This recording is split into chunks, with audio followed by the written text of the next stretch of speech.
এক সাহাবী বললেন, উসাল্লিল লাইলা কুল্লা, সারা রাত আমি তাহাজ্জুদ পড়ব, আমি রাত্রে বিশ্রাম নেব না।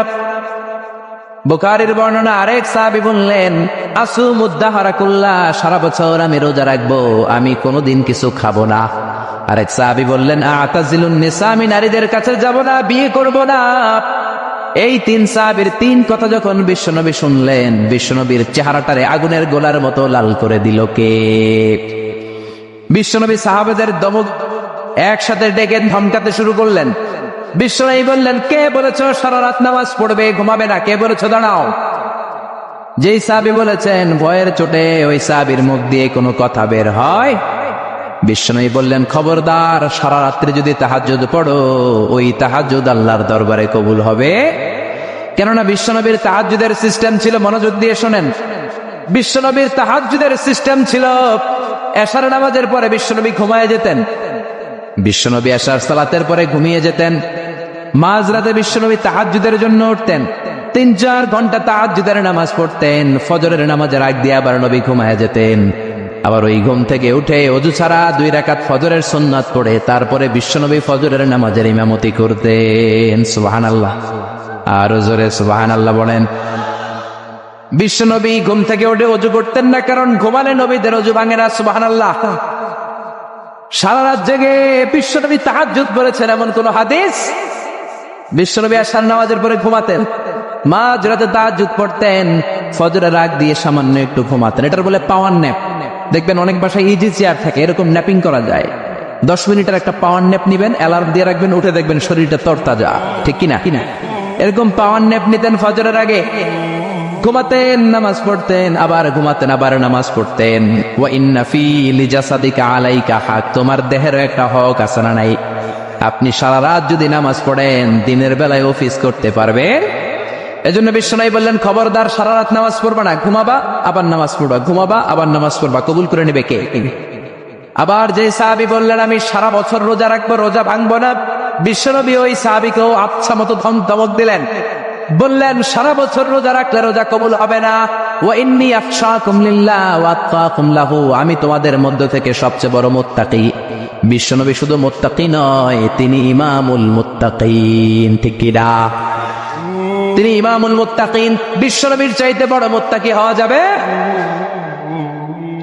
বিশ্বনবীর চাইতে বড় মুত্তাকি হওয়া যায় না, বিশ্বনবীর চাইতে বড় বুজুর্গ হওয়া যায় না। বিশ্বনবী বললেন, খবরদার, সারা বছর রোজা রাখা যাবে না। আমি বিশ্বনবী হয়ে, আমি মুত্তাকিদের ইমাম হয়ে সপ্তাহে রোজা রাখি মাত্র 2টা। জোরে বলেন, কয়টা? আমি শুধু সোমবারে রোজা রাখি, বৃহস্পতিবারে রাখি, আর বাকি 5 দিন আমি খাই। সুবহানাল্লাহ। এজন্য খাবেন আবার রোজা রাখবেন, এটার নাম ইসলাম। বিশ্বনবী বললেন, আমি মাসে স্পেশাল 3টা রাখি, 13, 14, 15 রোজা আছে না নাই? এর চেয়েও যদি বেশি কারো রোজা রাখতে মনে চায়, তাহলে দাউদ নবীর সিস্টেমে রোজা রাখবা। দাউদ নবী একদিন রোজা রাখতেন, আরেকদিন রাখতেন না, আরেকদিন রাখতেন, আরেকদিন রাখতেন না। কেউ বেশি রাখতে চাইলে এই সিস্টেমে রাখবা, সারা বছর রোজা রাখলে রোজা কমবে। এজন্য বিশ্বনবী বলেছেন, সওমে বেসাল নিষিদ্ধ। আমাদের দেশের অনেক মা বোনেরা না জেনে লাগাতার রোজা রাখেন, মনে করে অনেক বড় মুত্তাকি হয়ে যেতেছে, আসলে যে আমল নামে কিছুই উঠতেছে না, এটা বুঝেই না। আছে না নাই? আরেক সাহাবী যিনি বললেন, আতাজিলুন নিসা, আমি নারীদের কাছে যাব না, আমি কোনোদিন বিয়ে করব না। বিশ্বনবী ওরেও দিলেন ধমক। বিশ্বনবী বললেন, বিয়ে করবা না কেন? আমি নবী হয়ে 13টা বিয়ে করতে পারি, তোমার কি প্রবলেম? আমি নবী হয়ে বিয়ে করেছি 13টা, আমার তো নবুয়তের কিছু কমতি হয় নাই, আমার তো বুজুর্গি কমে নাই, আমার তো তাকওয়ার কিছু কমে নাই। মুত্তাকি যদি হতে চাও, বিয়ে করেই মুত্তাকি হতে হবে, ঠিক কি না? কি সুন্দর ইসলাম! বিশ্বনবী 13টা বিয়ে করেছেন। মূলত বিবিয়া 11 জন, দাসী 2 জন। খাদিজা বিনতে খুয়াইলিদ, আয়েশা বিনতে আবি বকর, হাফসা বিনতে উমর, জাইনাব নামে 2 বউ, জাইনাব বিনতে জাহাশ, জাইনাব বিনতে খুজাইমা, সাফিয়া বিনতে হুয়াই ইবনে আখতাব, সাউদা বিনতে জামাআ, জুয়াইরিয়া বিনতুল হারিস, মাইমুনা বিনতুল হারিস, উম্মে সালামা বিনতে আবি উমাইয়া, আর উম্মে হাবিবা রামলা বিনতে আবি সুফিয়ান। এই 11 জন বউ ছিল। পড়েন আল্লাহু আকবার। বিশ্বনবীর দাসী ছিল 2 জন, একজনের নাম হলো রাইহানা, রাইহানা বিনতে যায়েদ আন-নাদারিয়া, আর এক দাসীর নাম ছিল মারিয়া, পুরো নাম হলো মারিয়া বিনতে শামউন আল-কিবতিয়া। সুবহানাল্লাহ পড়েন। বিশ্বনবী বললেন, আমি তো নবী হয়েছি, আমার বউ আছে 13টা, আমার তো নবুয়তির কিছু সমস্যা হয় নাই, আমার তো তাকওয়ার কমতি হয় নাই, আমার তো বুজুর্গি কমে নাই, তুমি বিয়ে করবা না কেন? আন-নিকাহু মিন সুন্নতি ফামান রাগিবা আন সুন্নতি ফালাইসা মিন্নি। বিয়ে করা আমি নবীর সুন্নাত, আর আমার সুন্নাতকে যে ঘৃণা করে সে কখনো আমার উম্মত হতে পারে না। আল্লাহু আকবার। এজন্য বিশ্বনবী যেটা শিখিয়েছেন সেটাই ফাইনাল। বিশ্বনবী যতটুকু শিখিয়েছেন সেটাই ফাইনাল, নাকি তারপরও নিজে বুজুর্গি করবেন, তাকওয়াগিরি দেখাবেন? আর এগুলো করা যাবে?